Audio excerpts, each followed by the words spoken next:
Hey there, mystery lovers. Welcome to Mysteries Unsolved, the podcast where we dive deep into history's most baffling cases that still keep investigators up at night. I'm Ember. And I'm Eli. Today, we're taking you on a journey to the frozen wilderness of Russia's Ural Mountains, where 9 experienced hikers met their end in a way so bizarre, so utterly inexplicable, that it's haunted investigators for over 60 years. Oh, this one gives me chills every time. Are we talking about? The Dyatlov Pass Incident. February 2nd, 1959. 9 Soviet college students, all seasoned hikers, died under circumstances so strange that the official cause of death was listed as compelling natural force. A compelling natural force. Like, what does that even mean? That's basically the authorities throwing up their hands and saying, we have absolutely no idea what happened here.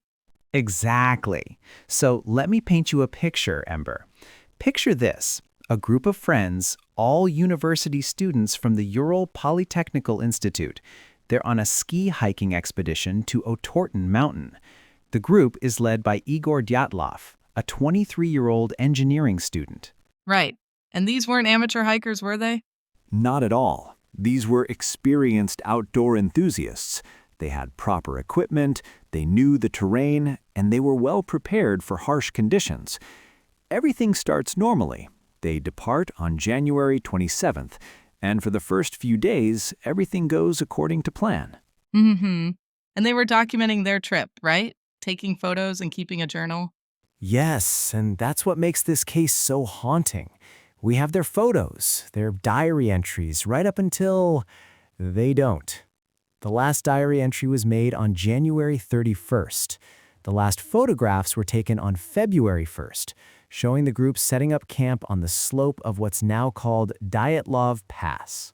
And then silence. Complete silence. When did people realize something was wrong?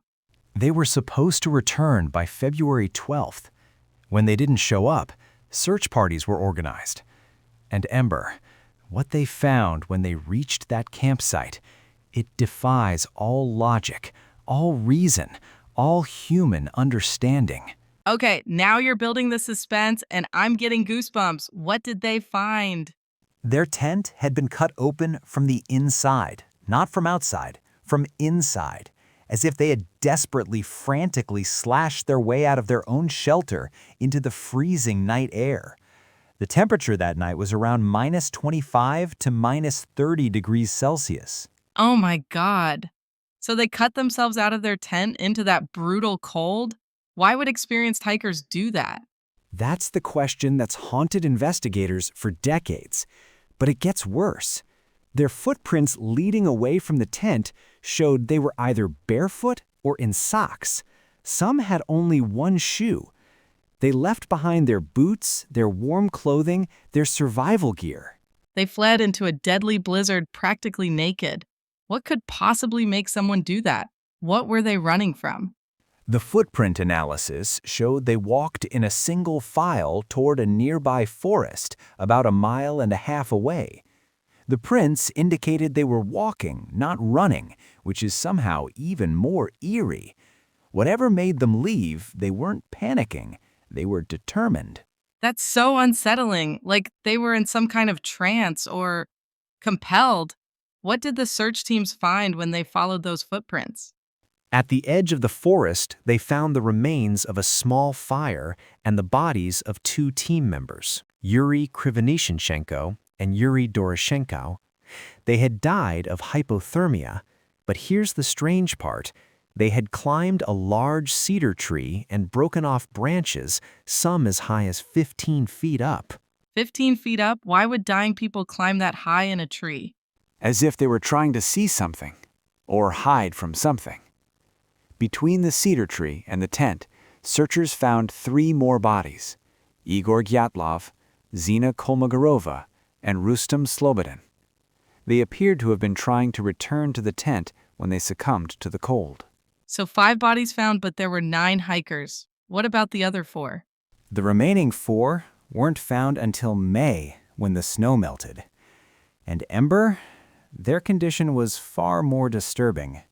They were discovered in a ravine about 250 feet from the cedar tree, buried under 13 feet of snow.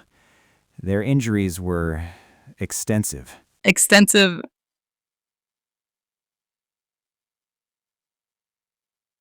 Ludmila Dubinina had her tongue and eyes missing.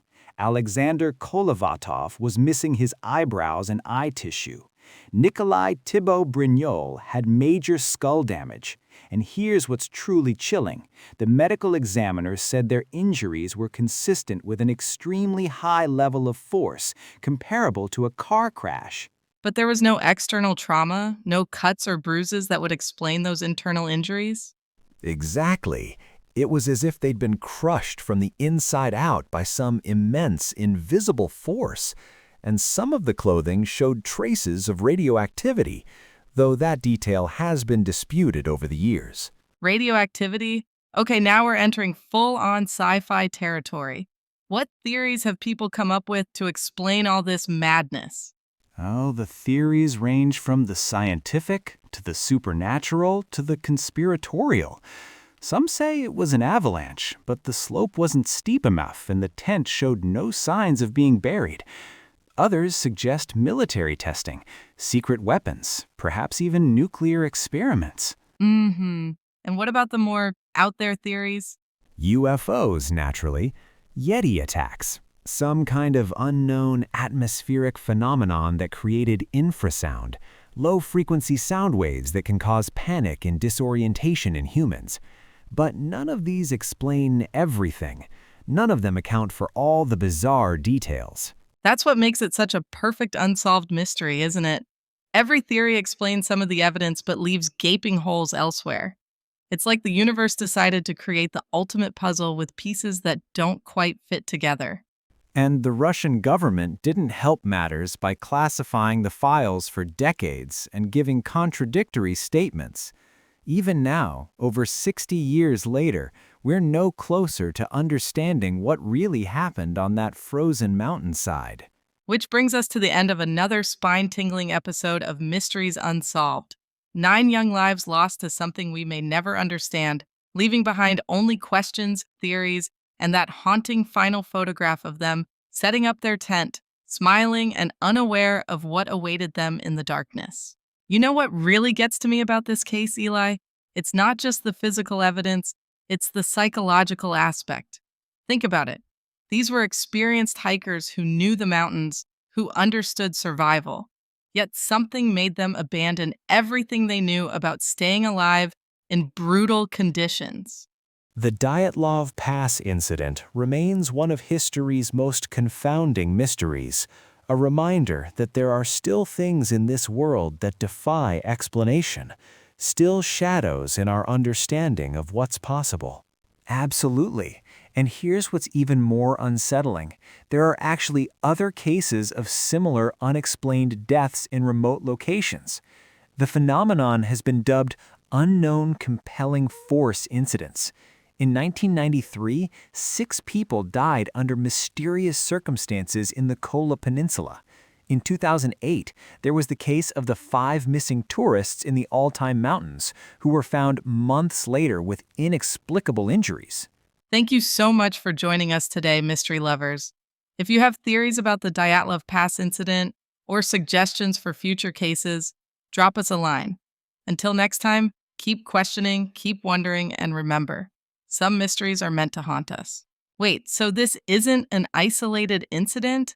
There's actually a pattern of these unexplained deaths in remote mountainous regions? That's somehow even more terrifying than thinking it was a one-off mysterious event. This has been Mysteries Unsolved. I'm Eli. And I'm Ember. Sweet dreams, everyone. And I will see you all on the next episode.